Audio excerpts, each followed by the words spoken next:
Hey, everybody, welcome back to the Quantum Show. I'm starting early. Don't worry. I am starting early because I've got a few things I wanted to talk about before I finish up with Keith talking about Antarctica. So, this is a solo, and it's only going to be a few minutes. As you can see, well, we have like 12 minutes before actual showtime. So, I want to take this few moments, to go over a few things that have, let me tell you, things happen like that. When things start to happen, they happen. They leave me alone all week, and then 2 days before the show, a day before the show, the day of, it just happens, just pours down on me. So, um, personal stuff. This happens to me, right? I have gone over about how I talk to my guide, my spirit guide, Xena, and let me tell you, okay? Let me tell you, I don't know if I leveled up, we leveled up, she leveled up, but there was a level up last night because as I normally do, I'm laying down and I tell her, "Thank you, I love you. I know you're with me. I know you're helping me out and keeping me out of trouble." And then, okay, now when I do this, I imagine myself standing in front of her. Okay, and usually I hold her hand. Just I hold her hand like that. I hold her hand and do the white light thing. Right. Of course, she's spirit guide, higher power type entity. So whatever. And that's what my normal routine is.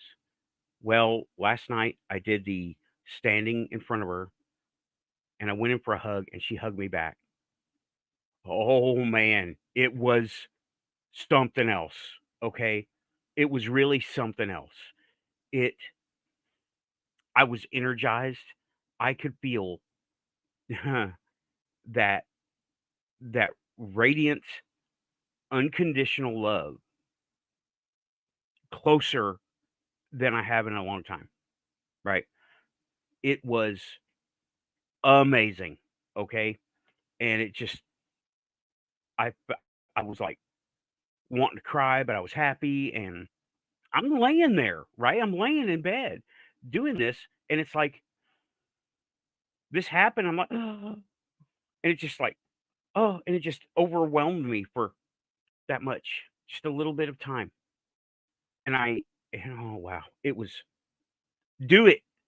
When you got your spirit guide, imagine you standing in front of that entity, okay, going for the hug. And hopefully they'll hug you back because, wow, I was like I'm not going to say blown away.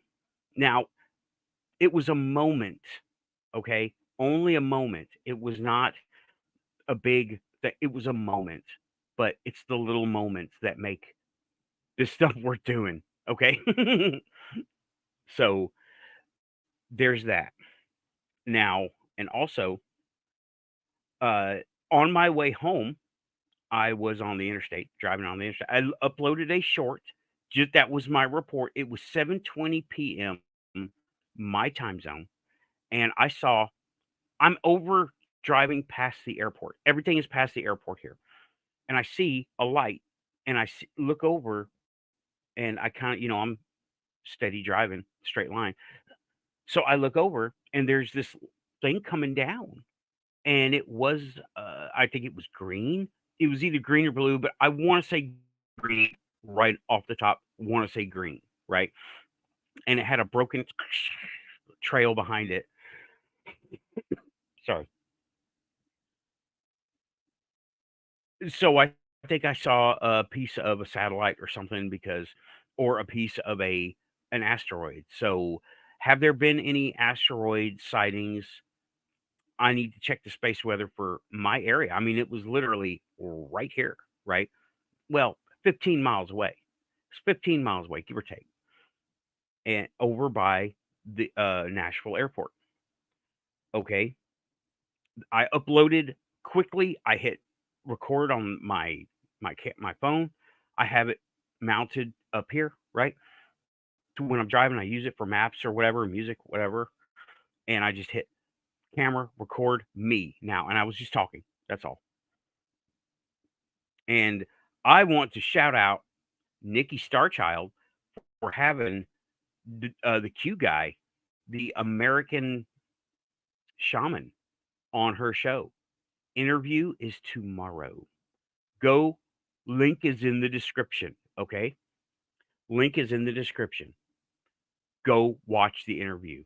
She's going to set it up as a premiere, I believe, but it's going to be either tomorrow or the next day. Watch it tomorrow, next day evening. Okay. She's on right now. She's got an interview on right now with Starfire Media. And and one last thing I wanted to bring up is I wanted to talk alternative energy. Now, this Amy's guest talks about alternative energy that that's being held, but we don't need to see some kind of big conspiracy. Look at our giant ships that we have. They run on hydrogen. How can they do that? They use electrolysis, and they're not using fuel. They don't have to. They can stay out there for years. They're not using fuel. They burn hydrogen gathered from seawater. How? How? Well, they do it. Why can't we do that? Why don't we get to do that? Hmm? Yeah, I got a new little addition. I added this to my thing right here. I got two of them. One's going on my car and little metal decal. Yeah. Thanks. Yeah, I shop on Temu. So that's what I wanted to cover right now, right? Those things. So if the Navy gets to use hydrogen power, why can't we? Why can't we? Aren't they do? Isn't Honda or Toyota coming up with a car in Australia? Why not here? I got plenty of water. I live next to a freaking river and a giant uh creek. I got water. I got table salt. That's what it takes, right? So I want to yeah, why aren't we using that? Why here's my thought. I know why we're not using it because we are the cash cows. We buy this product and they want to keep that product selling, keep it alive. I watched this Black Mirror knockoff on Amazon. Most of them were not very good, but some of them were good. I have to go back. I'll look it back up and post it. What it's called? It's pretty good.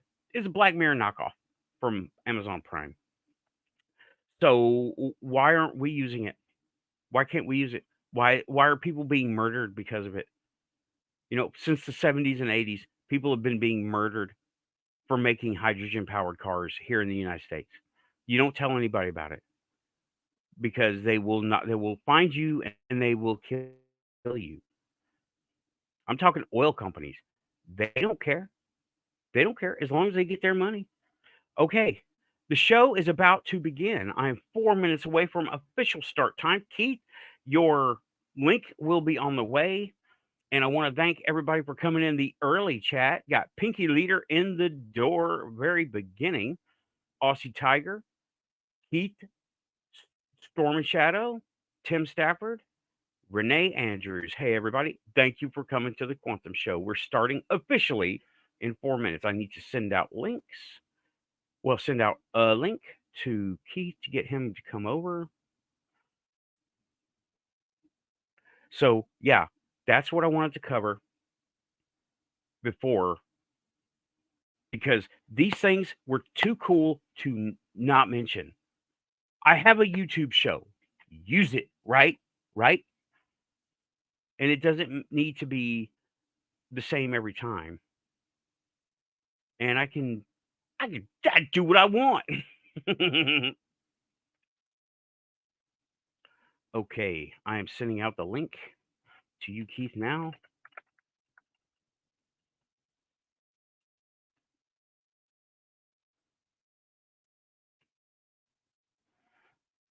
Okay, your link is there.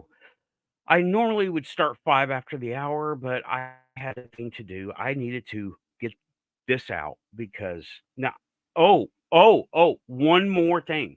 Spoiler, okay? About Amy's show. At the end of it, I didn't know this was going to happen, Amy.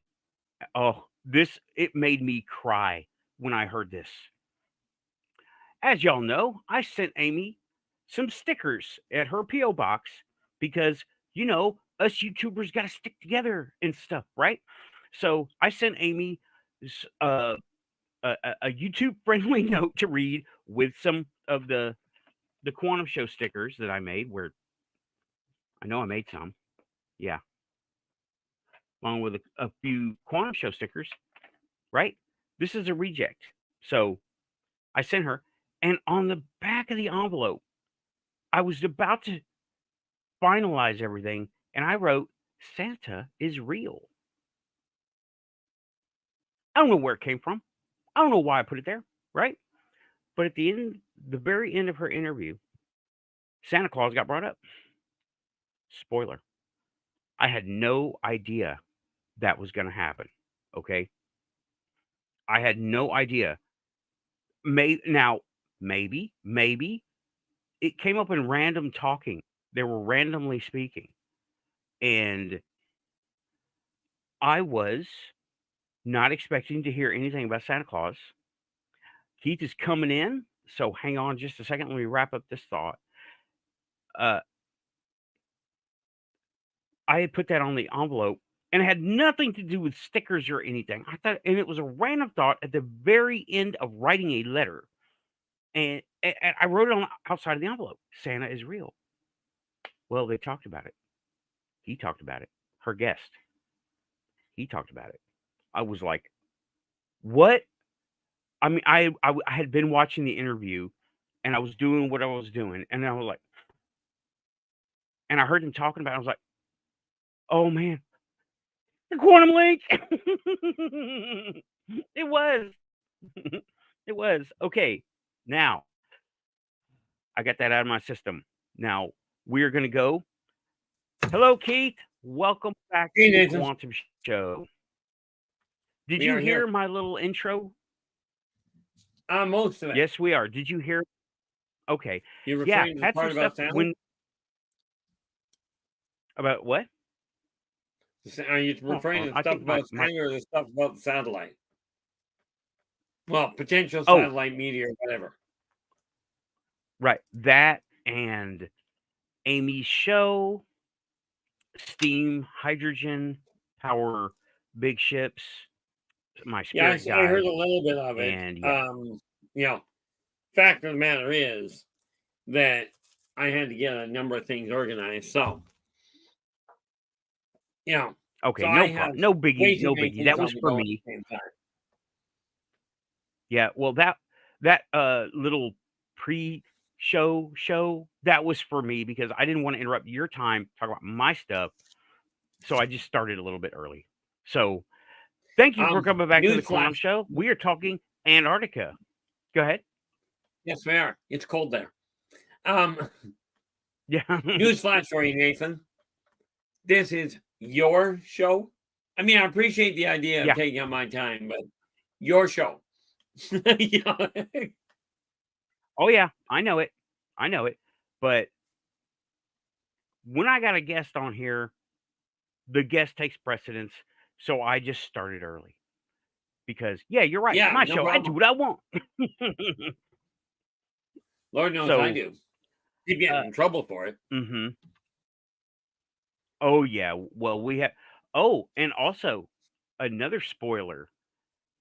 When I'm using, okay, I have to say this. This is just too cool, right? Another spoiler for Amy's show yesterday. She prefaced her show with saying, "Okay, there is a ticking or snapping sound happening on the line. We have both tried to fix it. I can't figure out what's going on. Ever since the Black Ops show, I have had a snapping or ticking sound on my audio and my recordings that I can hear, but it does not get recorded. Well, So that was plus. we're being watched. So CIA, FBI, secret agents, like and subscribe. Come on to the Quantum Show. You know you got the backdoor key. You got everybody's backdoor key. Come on in. Make yourself at home. Oh, There's heck, coffee. they showed you. Remember, I told you the CIA There's showed up on coffee. my doorstep looking for me by name. It was great. Mm-hmm. You know, Love it. Oh, man. I've never in had this an case, it turned official out encounter. you know, after I greeted them and we had a little bit of a meeting, it turned out to be an undignified response. They were not happy with me. Something about I don't filter Right. what I tell people. Right. Well, there's a time and place for that, but not with those guys. So come on, have some coffee and profanity, Mr. Secret Agent Man. Come on over. Me, you, and Amy. See,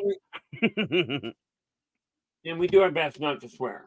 But you know, right. Well, on the air here. On the air. But in my kitchen is a different story. We do our best not to swear even in the kitchen. I hear you. I know. But when secret agents come in the house, all bets are off because they're going to flash the thing me or something or like hyper spray. If they're going to do that, I'm a cuss in real life. But anyway, now we were talking about Antarctica and Keith. Last show, after last show, you had mentioned that you're having more stuff come up that you're remembering about daily life and the people in Antarctica. So I'm in the middle of actually going through it. I'm not going anywhere. How do you? Okay, well, how do your thoughts come to you? Okay. Oh, little synapse. Can you hear me? I can hear you fine. Yeah, but do you get what? Okay, so do you get complete thoughts? Do you get random flashes? Do you have to like write them down and make sense of them, or interpret them to yourself later? No. Okay. Well, no, it's a bad answer.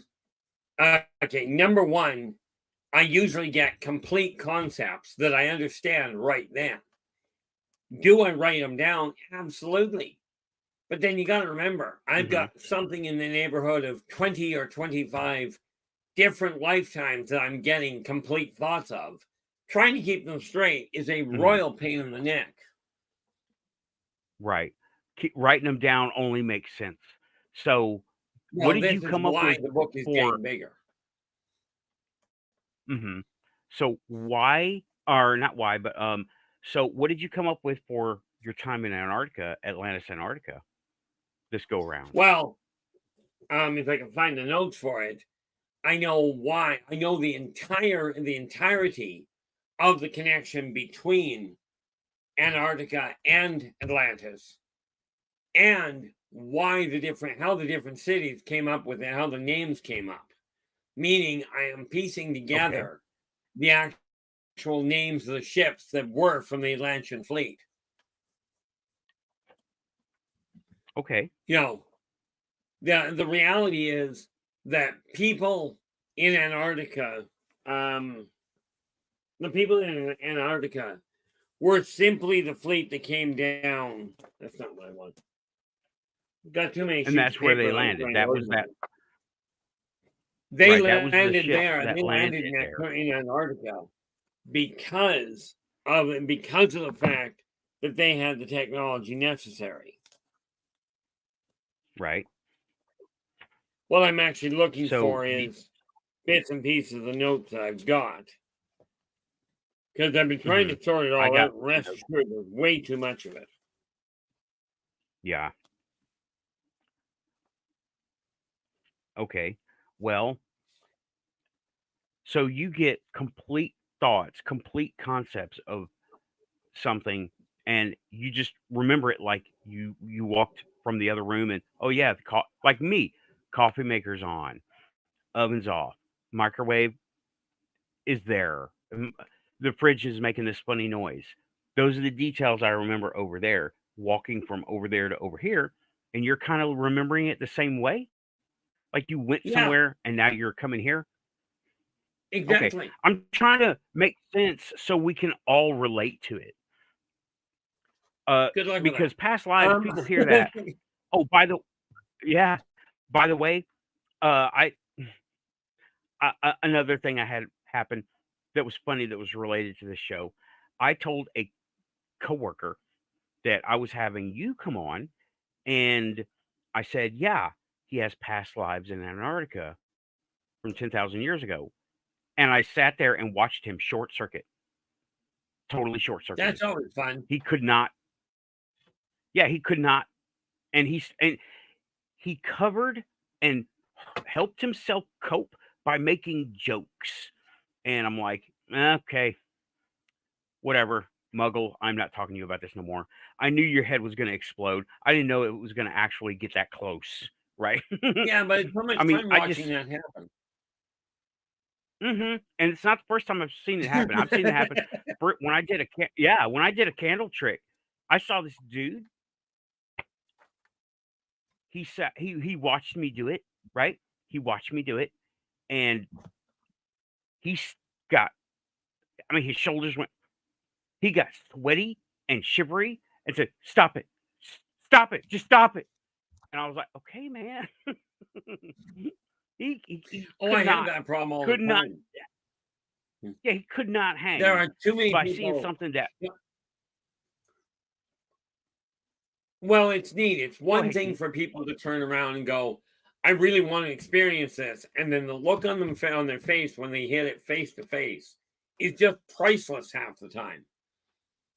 You know, I was Yep. talking to somebody the other day, and they said, "Oh, I forgot something. I forgot what I was thinking. I've been neglecting something." Well, I spit out what they'd been neglecting and what they'd been neglecting, and they turn around and look at me and go, "Where did that come from?" You're right, but I wasn't even thinking that one. I says, "I don't operate with the where." you know, Hmm.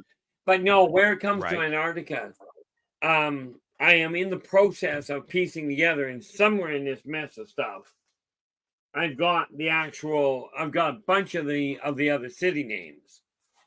Well, actually, in all Okay. fairness, it's the ship names, but there were 13 in the Right. fleet entirely. But the one in Antarctica is there because of their geothermal technology.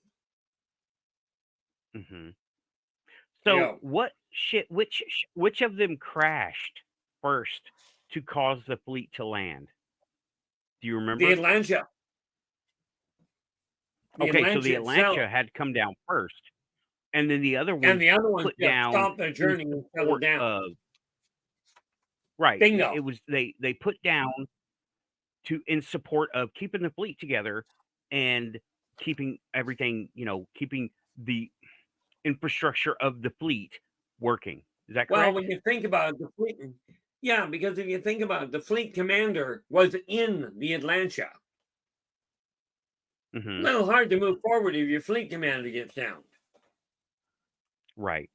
And so when they had to sit down, they said, "Okay, well, we're here." It's kind of like when you go on a road trip and you hit a ditch at your destination. We've arrived. Or Yeah. you hit a ditch and go, "Well, here we go. We're here now." Okay, Well, so they didn't mean to come here, but they did. Go ahead. they were going by. It was just the ramifications of it were something bizarre. But the Atlantia sat down. The rest of the fleet organized itself in a pinwheel. Okay, in Right. a very Which specific makes pattern. sense. Right. Well, That you got makes to sense remember because. their entire energy matrix. When they're flying, the energy matrix is contained within them, but the communication matrix is the same way. But the energy matrix is self-contained in each ship. When they get onto the ground, once you stop the star drive from moving, then you've got to link everything together. Right. Okay, Like a primary network and a secondary network. I'll Primary take is your when the word for start when your main uh primary when your it. main stuff happens, right? primary when your main stuff happens, and that's everything is working. And then when you sit down, you don't want to be using the main stuff because it's harmful and it's wasteful. So you set up secondary systems, like when you're driving a bus. I've driven a bus. When you're driving a bus, everything is running off of the engine power. But then when you're stopped, you don't want to run the engine power because you want to save hours on the motor. You want to switch to battery or solar or whatever they're using now, right? To use accessories that you want to use, your radio, your lights, your electric door, right? Your air pumps to whatever. And yeah, ultimately correct. I can understand that.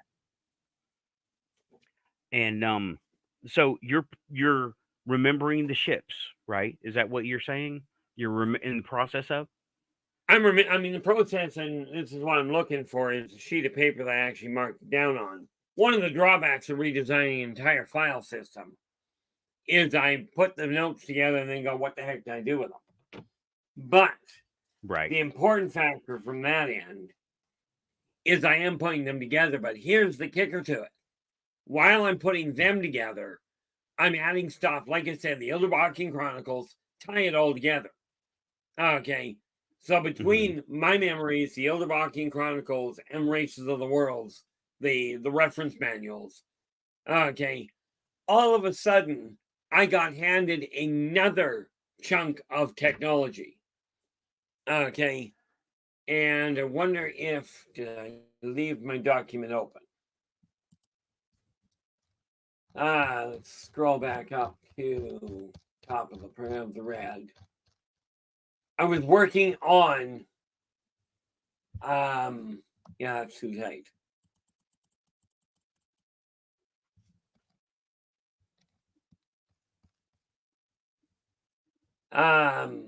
Now, what the heck was, I came across another chunk of technology that is literally designed to wipe out, like it literally is designed to accelerate the degradation of a planetary core. Okay. Well, you might want to keep that one under wraps. Oh, mankind doesn't even begin to comprehend the technology is required for that. Okay. And I know this because they don't even understand the basics on the OTE drive. Right. But no, I can't say I understand it either. However, that's okay. That's okay. It's one I'm of here in the Matrix with everybody else. Yeah. What am I going to do? Right. Okay. Let me go ahead and take this moment, just a brief pause. Welcome to the Quantum Show. If you're here, you're Quantum. Hit like and subscribe. I want to welcome everybody to the chat that came in while I was talking. I saw World Bigfoot Radio, Zach Diecast Monsieur come in, and thanks everybody. And all my lurkers, you know who you are. Because you come up to me during the week saying, I saw your show. I'm like, why didn't you chat? I don't chat. I'm like, okay, that's fine. You know who you are, and I'm looking at you. I see you. I see. I got a two-way connection right here. Me and my AI. No, I'm just kidding. About the two-way connection, I got an AI. So, okay. But yeah, if you're here, like and subscribe, share. There's my AI talking to me. He's a Cylon. Okay. So, just wanted to, hey, Dorothy Hawkins popping in the chat. Welcome back to the Quantum Show. So, we're talking Antarctica, what he was doing there, and who was living there, how they got there, what happened, why, 10,000 years ago. So, do you remember anything about the Ice Age that was upon Earth at that time, Keith? Because the Ice Age was received. Freaking cold? Yeah. The Ice Age. Aside from the fact that it was freaking cold. Yeah. The Yeah. younger dry-ass. Little known fact. You know what thermal energy is. Yes. Did you realize that cryoenergy works just as well? Yes, yes, I did. I actually did. It's the difference in temperature from one to another, and all you need is a little bit. You can get heat from cold and cold from heat. So keep going, keep going. When the Ice Age was underway, by the way, newsflash, Ice Age wasn't brought about by global warming. And this one ain't being brought about by global warming either. The Ice Age was brought about by the Kavoran breathing. Simple as that. Okay. As with a human. Yeah, and this was something the Atlanteans figured out a long time ago. As with a human, when a human goes to sleep, your body temperature drops. Same thing with a Kavoran. It's just a longer sleep cycle. Okay. When the human body wakes up and starts to move around, starts to digest things and process, all of a sudden the body temperature climbs. Okay. Tectonic instability or muscle tension changes as the human wakes up and moves. The Atlanteans capitalized on this. Okay. They figured out what we did was we figured out how to take that changing energy and tap into it. So that understanding, humans look at it and go, geothermal means massive eruptions and these great big problems. Geothermal is caused by continental contact, continental drift will cause heat. Just they had much more refined equipment. Right, the shelves so we move just around. capitalized on. Right, the plates move around, and there's a lot of energy, and it gets released, and some of it's heat. A lot of it's heat. Yeah. So, okay, so they were able to sit down and notice and take stock of what's going on, and say, okay, take stock and because they had capitalize on. Right, and use it to their advantage because it sounds pretty eco-friendly to me. Use the energy that's there instead of transmuting oil, ancient fuels into something that will just not be pleasant, not be pollute the planet. They didn't need to do that. They were easily able to use geothermal, cryothermal energy. Yes. Am I about right? Essentially correct. Okay. And it was Okay, that. So deal. during the Ice Age, we still had, the funny thing is, humans were not the big problem. Humans at that time were pretty hunkered down. Wild animals, another issue altogether. Because some of them animals were? Yeah. Some of them guys. What animals were being encountered? Oh, many of the mammals that people have said, that we know about. Okay, the Atlanteans did know about the mammoth. What the Atlanteans figured out, though, was you could actually cross-communicate with the mammoth. Okay, they were an extremely intelligent animal. Humans have gone, oh, they were just an oversized elephant. No, those things were a lot more contained. But did they exist in Antarctica? A little, but nothing serious. They preferred the open plains where there was actually. Try that again. Yeah, they were not like primarily. They, like you said, they preferred the open plains. There's food there, readily to eat. Yeah, ready to eat food. Things yeah, for available. some reason, they were driven like humans. Say that last part again. For some reason, they're driven like humans. You go where you can get a bite to eat. Right, right. You don't tend to go where they sound like herd animals. They are herd Yeah, animals. they sound like typical herd animals. They go where the food is when the season takes them there. Okay. Exactly. So you guys encountered the mammoths, though what were the problems?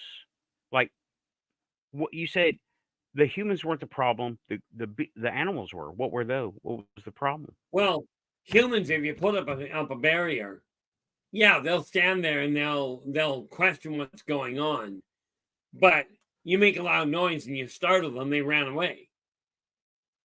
You make a loud noise and you startle a mammoth, just like a modern day elephant. You may have them run straight at you. This is not a good thing. Right, and they were ginormous. Well, on top of being, as you put it, ginormous, they were excessively aggressive once you ticked them off. But they weren't random hunters. People go, oh, they were just an oversized elephant. And, the paleontologists and what have you were look at them as though they were just a herd animal. Let me ask you this. Have you ever even heard of a herd animal in today's world that set up an orchestrated assault? No, I have not. Not an orchestrated assault. I mean, they did do the thing that you're expecting. The herd gets in trouble. Some of the bulls would back to back and protect the herd. What they didn't tell you was the other cadre would go around the other side of the attack and remove the problem. Okay, so they had tactics. Even though they weren't super intelligent, wolves have tactics. Exactly, and that was something Farley Mowat figured out. And by the way, the wolves that we had, the wolves that were alive in the Arctic, during the Ice Age, what we're finding, the skeletons they're finding, are small. Fact of the matter is that the big ones didn't get buried as fast, therefore could be eaten. Ah, I see. Okay, so they encountered the mammoths, and the mammoths used defensive tactics out of fear, animalistic fear, right? So it wasn't a case of they weren't aggressive per se, but you threaten them, they were non-cooperative. Understand. Oh yeah, you threaten any wild animal, they're not going to be cooperative. They're going to want to defend themselves. Of course. Yeah. Like you can't. And by the way, they did hold a grudge rather well. Oh, they are related to elephants because elephants do the same thing. Absolutely. They are related. There's no question there. So the thing was, they weren't domesticated, captured, enslaved by the Atlanteans, but they were respected. Right. Oh, of course. Primarily because it's like, what do you do with them? Yeah, they're. I mean, you walking around outside, and here comes this train-sized thing coming at you, or you encounter a train car-sized animal. What do you do? One thing I wanted to ask, huh? Go ahead. One thing you wanted to ask. No, usually you duck and get out of the way. Right. Tell me, is this beyond Pat? When those ships came down, was this after the time of Cro-Magnon and the cavemen, and it was modern humans? Yes. Okay, so they were long gone, right? Well, it was the tail end of the Cro-Magnon. Okay. No, the Neanderthal were long gone. Neanderthal, right? Okay, just making sure. I was just getting my timeline straight. Okay, so tell me more. So what other, refer to your notes. What other things did you have? Well, I would, except I can't find where the sheet went, and I was looking for it. Well, today got a little cooped because, well, temperature spikes along lost 2 hours this afternoon. But that being said, it is being added. But I've got an entire schematic of the layout of the entire, and understand when the Atlantis landed, when that whole thing got set up. Okay, we are talking about a time when the world wasn't exactly as it looks now.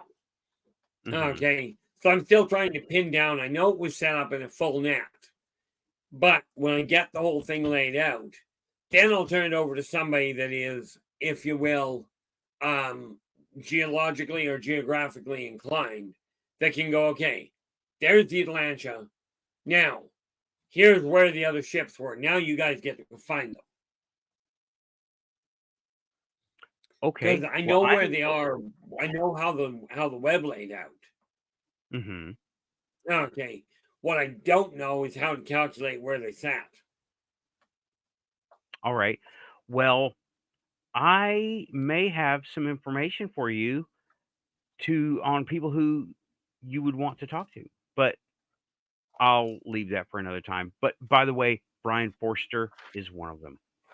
He is definitely one of them. Brian Forster. He's an archaeologist. He is not mainstream. They kicked him out of the mainstream because of him going after these ancient sites. Looking at Göbekli Tepe and all the places in Turkey. Okay, By the way, did any of the ships land in Turkey? Do you remember? Honestly, that's what I mean. Turkey didn't exist. That's where my problem is. I know where Turkey is now, but I have no idea if it was in Turkey. I've got to find the entire array. Right now, somewhere in all of this mess, I've got, I think, 6 of them of the ships identified, complete with the primaries, with the primary focal points. All right. So if I don't see them on screen, it's because I'm on the other side here. I can still hear you fine. Okay. Question. Well, we will all be. We're looking forward to what you come up with once you get your notes all together. And yeah, well, that might be. I recommend you filter them down. Yeah, I recommend you filter them down, and like as you have them, just write it down on a separate, like an index. Oh. And then you have a process. You have a process. Oh yeah. Because I'm remembering so many different things at the same time, I've literally gone, okay, my past life in Atlantis was this. Like this weapon, I'm looking for the name of it right now. This weapon that was actually built by the Xenon is literally designed to boil the core of a planet. Now, as you can well imagine, you boil the core of a planet, it's going to erupt. Try and contain expanding gases. The planet won't survive it. But they figured out how to do it to make a controlled explosion. Kind of like a ping pong, like a pool shot. Blow this planet out, and by the releasing gases, take that planet, you fire it in the direction you're aiming for to take out another planet. Not a nice group of people. No, that doesn't. Who wanted to do that, or who had that tech? That, I believe it was a Xenon.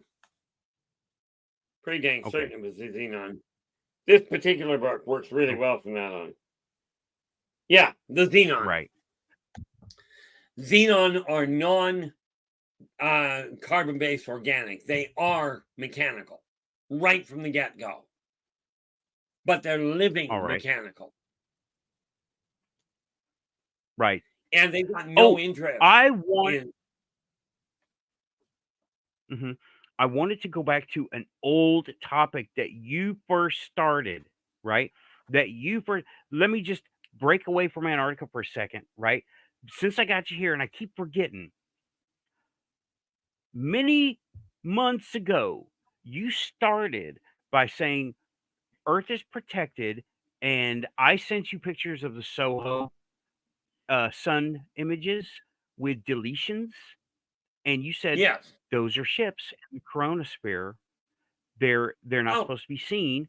And what's up with that? Are they still on their way? Do we know where they are? Because see what you um, said then jived with what the military was saying, that the filtered information, the Anunnaki were coming back, which I don't think they are, but oh, something is well, on you are its way mistaken. here. The Anunnaki are inbound, but the Anunnaki Hmm. aren't the ones that were running those ships. Right. Those ships that we're So, talking about inside the sun's photosphere at the time were the arrival of the lead ships of the consortium itself. And are they okay. gone? No, they're in our airspace, in our space, if you will. Hmm. Okay. They just So happen to have they have, improved their, if you will, cloaking ability where humans can't pick them up. okay. Now rest So they're assured they still are bound not by the here to rules. conquer. They're which? Okay. They're still bound by the rules of the Federation, that we are to be left alone, right? We are to They're be the left ones that laid alone. Uh, they're the ones that laid the rules out. okay. So, all right. So that's why they stay out of our perception. And Yes. I'm just getting this straight because I want to be on the same sheet of music with you, right? So, but the things that are on their way, the machine beings, right? You said months ago, maybe 2 years ago, maybe a month ago, or months ago, that there is a guardian fleet here staying out of sight in order to defend us against the machines that are coming, that they will consume materials to reproduce themselves. I remember you Absolutely. Oh saying boy, that over here, and also on that's the Dave's show. Xenon. So that's the Xenon. Okay. That's the Xenon, and they've got no interest in cooperating with mankind or the consortium. All Now, right. the So they neat are part definitely about it, not members. oh, some of them are. That's a funny thing. But the overall nation, some of the Xenon some of the Xenon fleets have have gone under the banner of the consortium, which is actually a good thing. Okay, Hmm. because much like the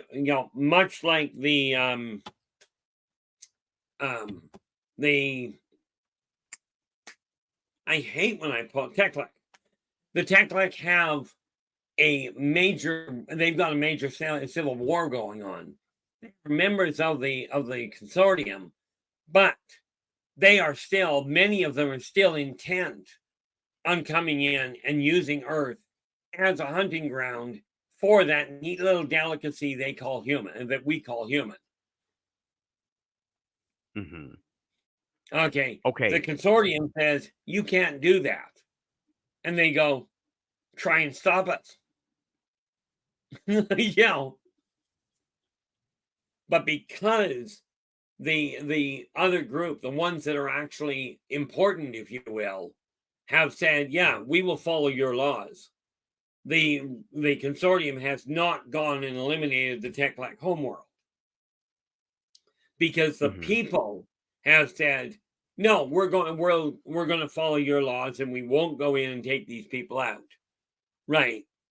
Hmm. But the ones that are the leaders, the elites, the military, masterminds, they're going, we're doing what we want.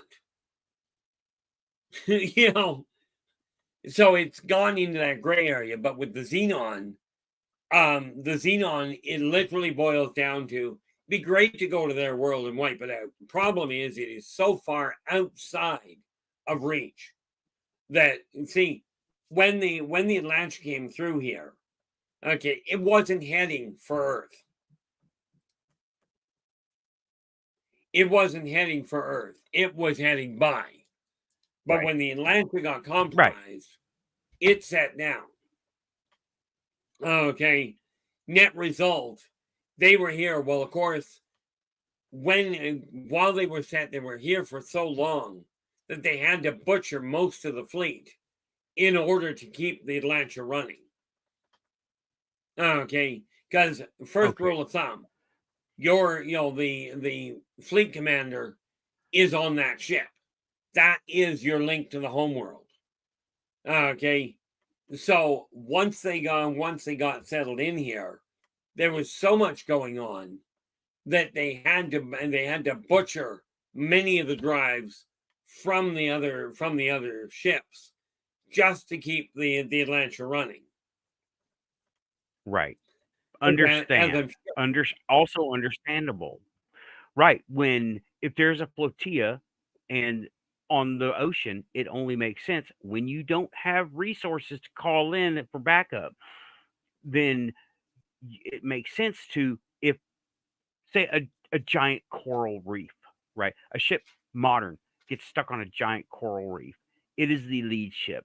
You stop. And if they have no way to get back across the ocean, no way to call for help, no support, they set up. They land. That is now where they are, right? It makes sense. That makes exactly. sense because okay, and well, I just was thinking, okay, so by the way, thank you for taking us back to Antarctica. Hey, no And problem. so I work on too you, many levels you at the got same anything? time, dude. Yeah. Do you have anything else going about on topic of the Antarctica stuff? And thank you for going to that little segment with me about the Xenon that are on their way, because I have my own little theory about that and how Earthers know about it. Only they And know I about don't it know if in a sense. They certainly don't have corroboration yet. right. Well, you know how paranoid humans can be. They prepare for everything even though they don't know it's coming or not. They just got a hint. So Well, give you I an think we idea. have worn out. Hmm. Hmm. You know, the thing you got to understand with Antarctica, when they touched down, because they were interested in the thermal vents. Okay, but not only were they interested in the thermal vents because of the transition of utilizing the heat and the temperature that was changing because Etar itself was cooling down. They were using a combination of thermal and cryo energy, amongst a number of other things. Okay, and Hmm. that is what got their attention. That's what got the attention of the ancient races that were already here at the entrance to the inner earth. Okay, Hmm. so yes, the try English, shall we? Yeah, the Hyperonians there were the ones in Antarctica did make contact with the ancient races. Okay, they did work with them, which is part of what helped keep them, because they made a decent contact in a positive fashion. There wasn't this idea of the ancient races coming up and going, let's eradicate. Understand the Right. ancient races have access to what humans call true magic. What humans utilize and call 0 point energy, and you talk about quantum energy, it's all different names for exactly the same thing. Hmm. Okay. Many of the Okay. people in the pagan religions call it witchcraft. Right. Yeah. Yes, we do. And we're using our quantum link, is the way I put it. And Now, okay. Hmm. just a cute side note. yesterday, you saw the amount of trouble we had on Dave's show. Okay. I wasn't able to watch Dave's show, but I heard about the trouble. Go ahead. Well, I'm here using mine. I haven't done anything to my computer. Dave was using his. It was running fine. When we linked the two together, all of a sudden we had havoc all over the place. We've got the same connection going on with one strict difference. It's your machine and not his. Now, somebody during my stream, somebody during my stream today said that it's because we're both in Canada, Dave and I. Right. And maybe that's it. I don't know. But there was ongoing trade. Yeah, I don't know. Can't ain't my bill. The with the Antarcticans, with the Hypronians. And by the way, the reason they were called the Hypronians was their ship was the Hypronia. Okay. Yeah, I took a note from one of the shows. See, I run into a problem with names on occasion. This is why I tend to write them down. But I think I've got a name turned around funny there. But when I find the notes again, then I start moving them into where they belong. You told me it was Peronian. Ah, okay. Pyronia. That's why I talk about it. Okay. Bear in mind, I'm trying to remember. Names and me have a problem anyway. Oh, no pressure. I understand. You're not exactly remembering something that happened 5 years ago down the road. You're remembering something from a past life from 10,000 years ago. So, yeah, it's a little bit fun. No problem. Yeah, it's got to be pieced back together. I understand. So, which tells me that the Hypronian, the Hypronia, was where it was, which is fine. The Hypronia is simply another ship, likely the one that was over near Australia. There was a massive net that was spread out. Okay, the Atlantis was absolutely the hub, but the Hypronia was the geothermal, and they were the energy specialists. Okay, and we had to get the connection from them to the Atlantis in order to get it to the other ships. Mm-hmm. Right. And of course, you got to remember there's a lot of... Well, basically, you have one access point, one oil well, and you got to pipe the oil from there to the distribution hub to scatter it where it needs to go. Mm-hmm. Understood. Now, the neat part... totally get it.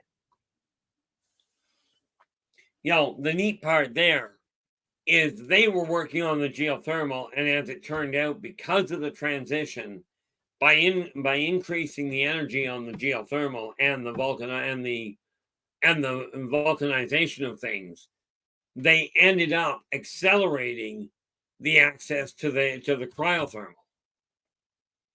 I think that's actually the wrong word for it, but you get the idea. Right, I do. The increase in energy output created an accelerated cooling process that they subsequently accessed that as well. But get this, that created another form of energy for them.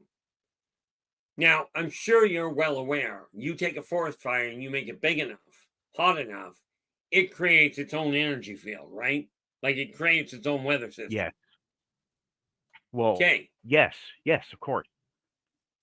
Okay. Now, take that and yourself, we have seen winter storms where all of a sudden the air from the upper stratosphere is suddenly brought down in a solid cone, and we have a massive drop in temperature all of a sudden. Right. Now, what happens if you've got a downpouring of really cold air and an upswing of really hot air getting released? What's going to happen in the middle? You tell me.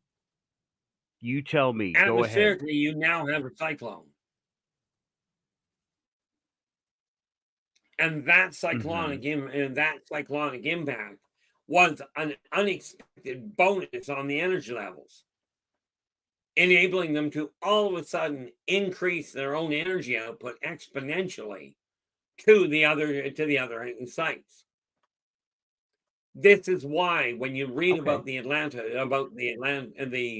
city of Atlantis, this is why they talk about all the lights and the place used to look like it was glowing. Well, of course it did. You had such an increase in photonic resonance that the place literally glowed in the dark without the nuclear side effects. Right. Okay. You said photonic. Now, you talking about coherent light, or are you talking about something else? Are you talking about coherent light, or are you talking about something else? I'm guessing it was something else. Okay.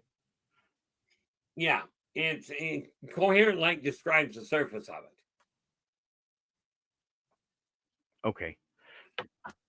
Okay. Everybody, okay. I'm not going to try to describe and explain coherent light here in the on screen. I'll leave a link. It's a physics thing. Let's just leave it alone for now, right? I don't want to scare them away with research. Funny part is that kind of research. I spent 2 hours trying to explain the OTE drive to somebody with a master's in rocketry and astrophysics because I didn't have the right terminology. She had a brilliant brain. Just I didn't know how to translate it properly. Right. And now what I'm looking at is trying to figure out how to translate a lot of this stuff. Understandable, because you're literally speaking to yourself in a different language, and you got to figure out what it means. I got to speak in a different language. I mean, like literally something I don't understand in today's world. Right. Makes for an entertaining mix. Mm-hmm.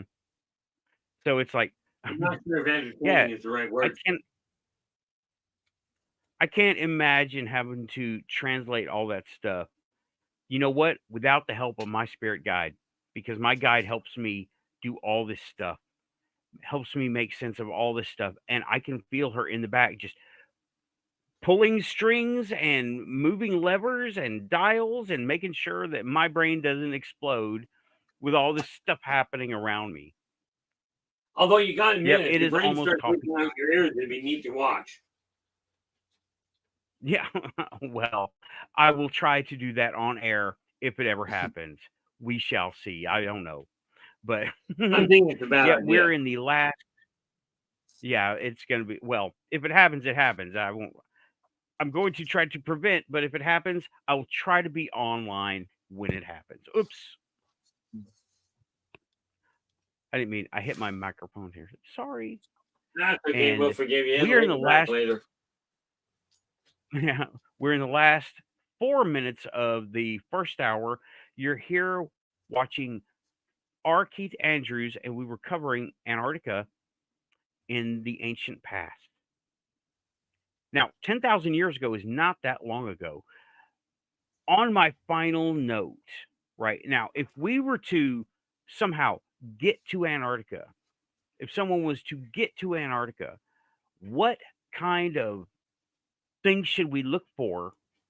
Is anything left in a big way or even in a small way? Is there anything we should look for? Two major factors. One, there is still the bare. Well, you may find bits and pieces of the remains. Most of the Peronia was totally decimated. The reason for it is once the Atlantia got off the planet, the ancient races, and bear in mind, some of the ancient races are really good at working with new metals. Not necessarily good news for the human race if it goes to war. But they went in and stripped everything they could that they could dig out. Bear in mind, the ancient races have technology, or not technology, but have abilities whereby they can pull stuff out of solid ice that you'll never see coming, that you'll never see move. They don't dig it out, they pull it out. Okay, and then fill in the hole with more ice so it doesn't collapse. So what should we be looking for? If I was to get on Google Earth, if I was to look down from the sky, what would I want to look for? And I'm talking Antarctica, okay? Yeah. There is a hole in approximately the center of Antarctica.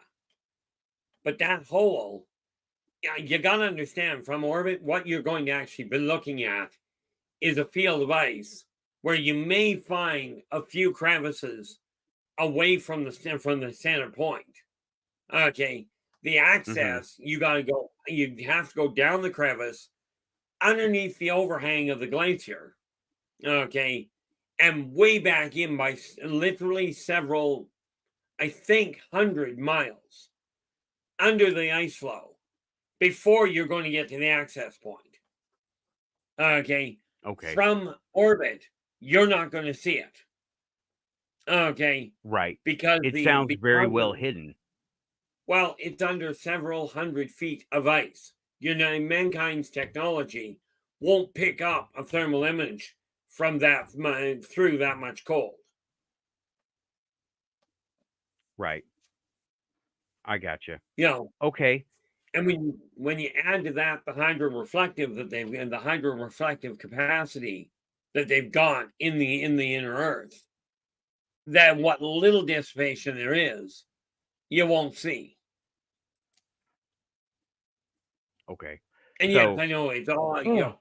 I listen to it going, well, that's a very very pat way of avoiding of my being able to say this is where you'll find it. That's no problem. The problem is if people try and punch a hole to get to it. That's where their defensive structure comes in. That's bad. My bucket of candy and my pink cup is over there. Oops, don't drink the pink cup. Okay, got a question from Aussie Tiger. Okay, now, is there a short answer for this? Is there a connection between Antarctica and Egypt? Is there a short answer for the last minute or two of the show? The short answer is there's a connection between the two because the Lemurians got into both. The remaining Lemurians after the Lemurian Empire died are actually ended up joining with ancient Egypt and with the Atlantia and the Antarctica. You got to remember they were scattered around the world. Okay, right? But because their civilization were they one and the same people? No. Right. Well, totally understandable. That's where we covered that last week. Was Sitchin had it wrong that they were at war with each other. They were not around at the same time. That's where Sitchin we're missing about 30,000 years here. It's a little problematic. Right. Okay, so there is the connection between Antarctica and Egypt. Survivors. There were survivors from the fall of the Lemurian civilization. I almost said empire. And they were still around. So they were not human, were they? Or were they human? The Lemurians? The Lemurians were human. This is why so there were set on the idea that humans can do this. Yes, because they've done it before. We've done it before. Yes. And with that, I'm going to wrap us up. We have been on for an hour. it zipped by, even with all the I was gonna pauses say, and the really? it just so thank you for coming on the Quantum Show. And now I'm not going to say let's do this next week, but I want to do it again when you get your notes put back together and As soon set as I up with track a them nice all, index that you can. once I've got them all Right. pieced 'Cause together, I I'll let want you know. right. I would love to hear you, and I bet Dave's going to want to hear it too. So, Quantum Show versus Spaced Out Radio live rumble. No, I'm just kidding. Never happened. No, definitely not. Dave can have Canada. I will take the multiverse. No, I'm just kidding. Just kidding, Dave. Hats off. You're doing great work. You're getting the word out there. Watching you, Dave. No, I'm just kidding. Okay. Well, Keith, thank you. I will be having the panel in about 20, 30 minutes. You know the drill.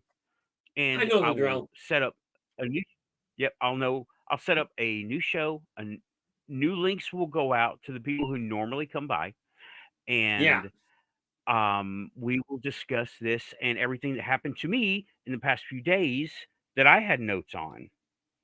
So just a neat little, just a quick that's little it. note. Yeah, I'll only Yep. be here for the first hour of the panel. Okay, no problem. I know you. It's late for you. Understandable. Totally understandable. So thanks everybody for keeping it quantum.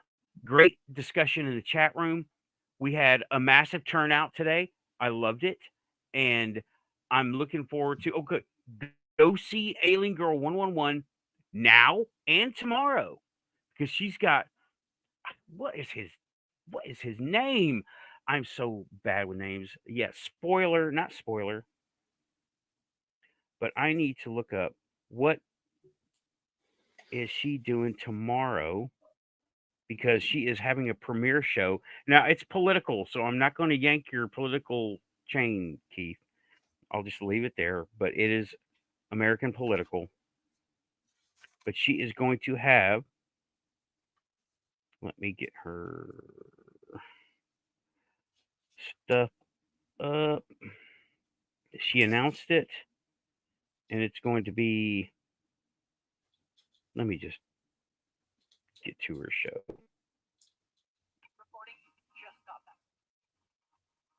Sorry. Oh, yeah, we're advertising StreamYard. So, sorry, y'all. If I'd have known this guy's name, yeah, okay, yeah, Diana saying Amy was already on tonight. Right, she was on. She started out before my show started. So, Jake and Jelly Chansley, Q Shaman, is going to be showing on her show. She has a show tomorrow. Her link is in the description. Go see there. Hit remind me.